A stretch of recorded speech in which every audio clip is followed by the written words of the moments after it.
Media tanam yang baik seperti biasa yang kita dengar atau pahami itu tentu adalah memiliki unsur hara makro maupun mikro. Tentu unsur hara makro primer yaitu ya nitrogen, fosfor dan kalium.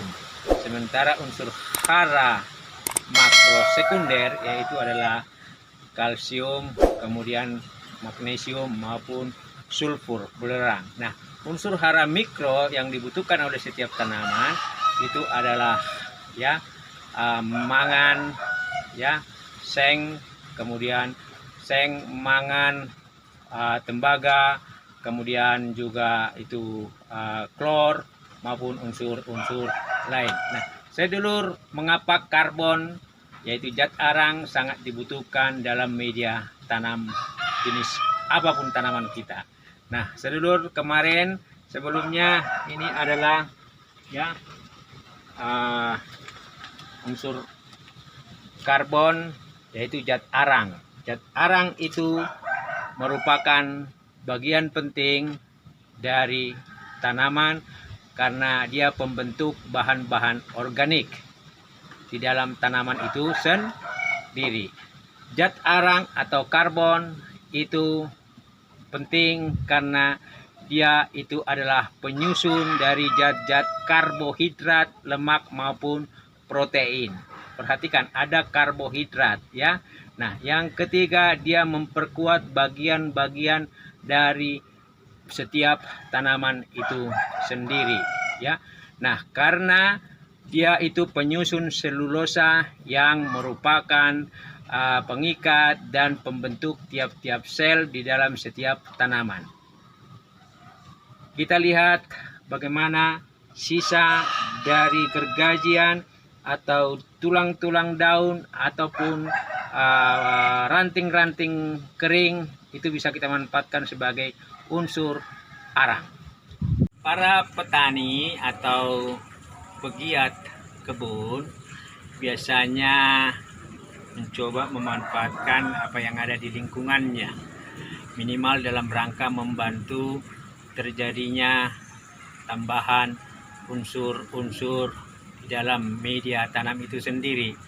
Unsur hara makro ya, nitrogen, fosfat, kalium, magnesium, kemudian juga itu besi ya. Itu adalah unsur yang bisa dibeli dari sejenis pupuk NPK ya. Nah, tetapi unsur mikro dan juga unsur lain bisa diciptakan di dalam media itu berbagai upaya kita meracik. Nah, saya sendiri tidak sepenuhnya menggunakan unsur NPK maupun unsur lain. Nah, saya biasanya kalau di daunan itu biasanya memang saya manfaatkan menjadi kompos. Di setiap polybag kita itu sengaja saya biasakan daun kering itu saya tempatkan di bawah paling dasar. Ya, kita akan buat video tersendiri tentang bagaimana membuat media tanam organik berbau atau bersifat kompos di dalam polybag ya. Nah, hari ini sedulur kita hanya memanfaatkan yang namanya dedaunan atau bahan-bahan lain yang masih bersifat keras. Seperti misalnya ini ada batang ya, batang atau dahan dari pepaya. Ini bisa menghasilkan unsur karbon yang membantu kebutuhan mengenai unsur hara mikro ya. Ini saya tempatkan saja di sini. Demikian juga ini adalah bekas papan ya, lemari atau meja yang karena banjir ya dia hancur, jadi rusak. Dan ini adalah sebenarnya adalah kalau kita mau mengatakan ini sebenarnya adalah ya kayak sisa gergajian kayu yang bisa kita manfaatkan untuk menjadi ya pupuk juga. Tetapi memang dia butuh proses dan waktu lama.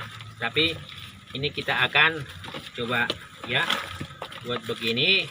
nanti kita akan rendam. Dan biasanya sedulur saya menggunakan yang begini, termasuk tadi unsur-unsur daun ranting, karena tadi ini mengandung fosfor maupun mengandung karbon ya, maupun unsur-unsur hara mikro yang lain.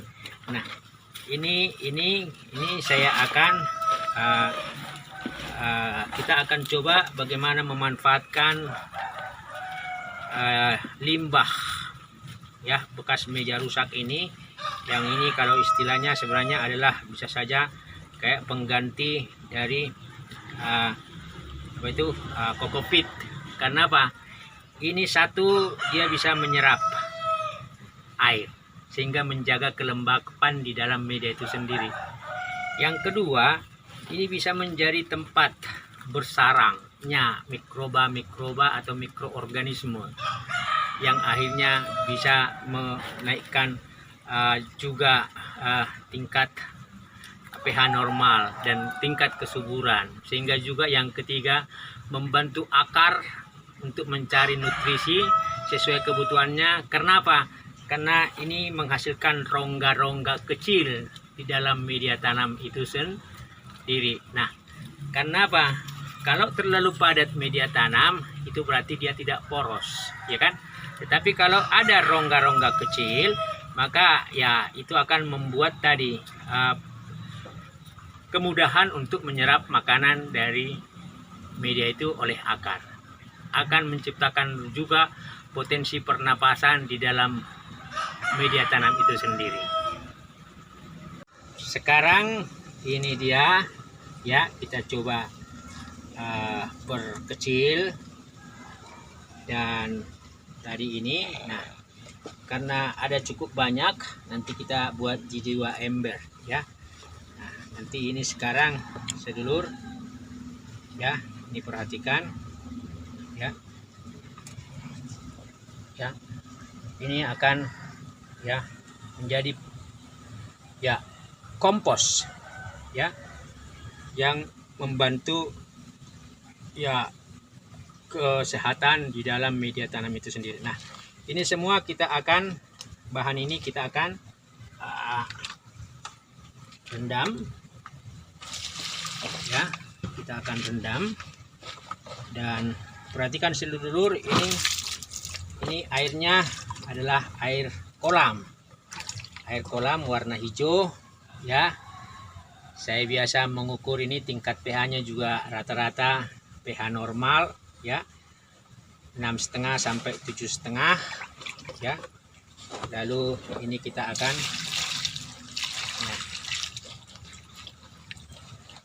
memang sedulur, untuk menghasilkan kompos dari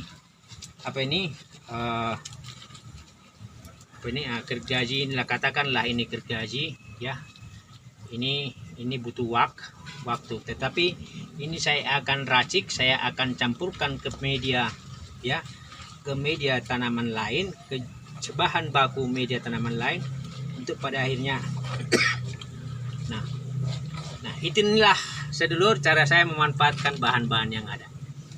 Kita akan buat video bagaimana kita memanfaatkan daun-daun ya kering untuk kompos dari media tanaman kita. Jadi sedulur, ini hanya salah satu bahan baku. Kalau hanya ini kita gunakan, tanamannya pasti tidak tumbuh dan tidak sehat. Tapi media ini memang memberikan unsur-unsur lain ya, selain karbon ya. Dan ini juga tadi kotoran ayam, ini juga akan menjadi bahan baku. Jadi menghasilkan media tanam yang bagus tentu tidak dari satu jenis materi saja. Kita racik, kita gabung, tentu secara proporsional, ada takarannya, ada ukurannya. Dan inilah cara saya memanfaatkan ya yang namanya bekas gergajian atau serbuk, ataupun mungkin akar-akaran ya. Ini untuk bagaimana menjadi salah satu bahan baku dari media tanam kita untuk menghasilkan media tanam yang bagus.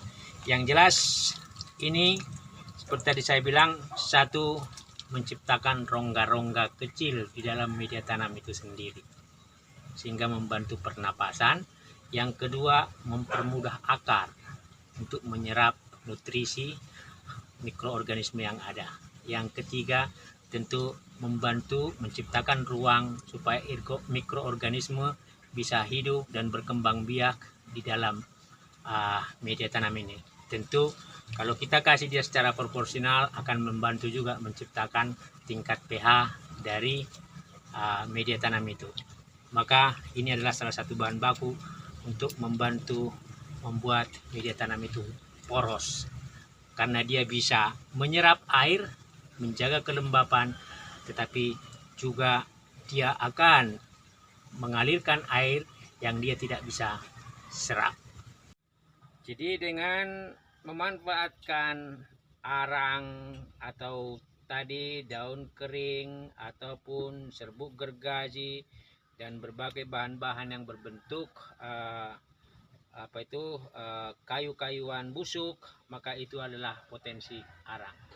Nah, sedulur, di depan saya sudah menyatakan karbon atau zat arang itu penting karena dia adalah pembangun bahan-bahan organik. Karbon dioksida, ya, CO2. Karbon dengan oksigen bersenyawa membentuk bahan yang dibutuhkan oleh tanaman demi pertumbuhan kesuburan tanaman dan kesehatan tanaman itu sendiri. Nah, kemudian oksida oksigen, ketika kita menempatkan bahan-bahan seperti ini di dalam setiap media tanam kita, termasuk di tanah, maka dia akan membantu akar untuk respirasi, untuk pernapasan, menyerap oksigen untuk pertumbuhannya, lalu kemudian daunnya sendiri melakukan fotosintesa sehingga dia juga tumbuh. Jadi di bawah akar yang ada bahan-bahan karbonnya, zat arangnya akan mempermudah akar untuk melakukan pernapasan. Oksigen akan diserap, demikian juga sari-sari makanan, nutrisi dia akan serap. Tentu dia akan bisa lebih sehat ketika ada unsur hidrogen, air. Makanya media tanam yang bagus salah satunya adalah poros. Maka dengan adanya unsur karbon begini, maka karbon ini atau zat arang ini akan menyerap air yang dia butuhkan, lalu menyimpan air itu sendiri di dalam media tanah. Ketersediaan air akan menjaga kelembapan di dalam media tanam itu sendiri. Jadi selain unsur hara makro primer maupun makro sekunder dan juga unsur hara mikro, ada 3 komponen yang sangat penting di dalam pembentukan kesehatan dan kesuburan tanaman itu sendiri, yaitu karbon, oksigen, dan hidrogen. Hidrogen itu adalah udara, ya, yang membantu pernapasan dalam setiap sel-sel stomata atau daun itu sendiri untuk menaikkan pertumbuhannya. Oksigen tadi sudah, hidrogen air, kemudian H2O adalah unsur air, dia bersenyawa. Nah, karbon dioksida, maka 3 komponen ini merupakan bagian penting dalam pertumbuhan tanaman itu sendiri. Oke sedulur, mari kita manfaatkan setiap tangkai daun ataupun daun kering, ya, ataupun ranting-ranting kecil yang kering untuk kita manfaatkan dalam media tanaman kita. Seperti saya bilang, di setiap polybag ini selalu ada unsur daun-daun yang saya letakkan. Ya, ini tentu mengandung unsur, ya, keporosan, poros dia tiris, kemudian juga mengandung unsur-unsur hara makro tadi. Karena di situ ada unsur karbon, oksigen, dan hidrogen. Demikian sedulur, sharing saya untuk kita semua. Mari kita membangun lingkungan kita melalui kegiatan bertanam kita masing-masing. Jangan lupa ya, share atau komen dan tentu subscribe, karena kita akan membuat video-video pembelajaran di dunia pertanian organik buat seluruh teman-teman. Saya hanya membagi sharing pengalaman saya. Salam sehat untuk dunia pertanian kita. Terima kasih.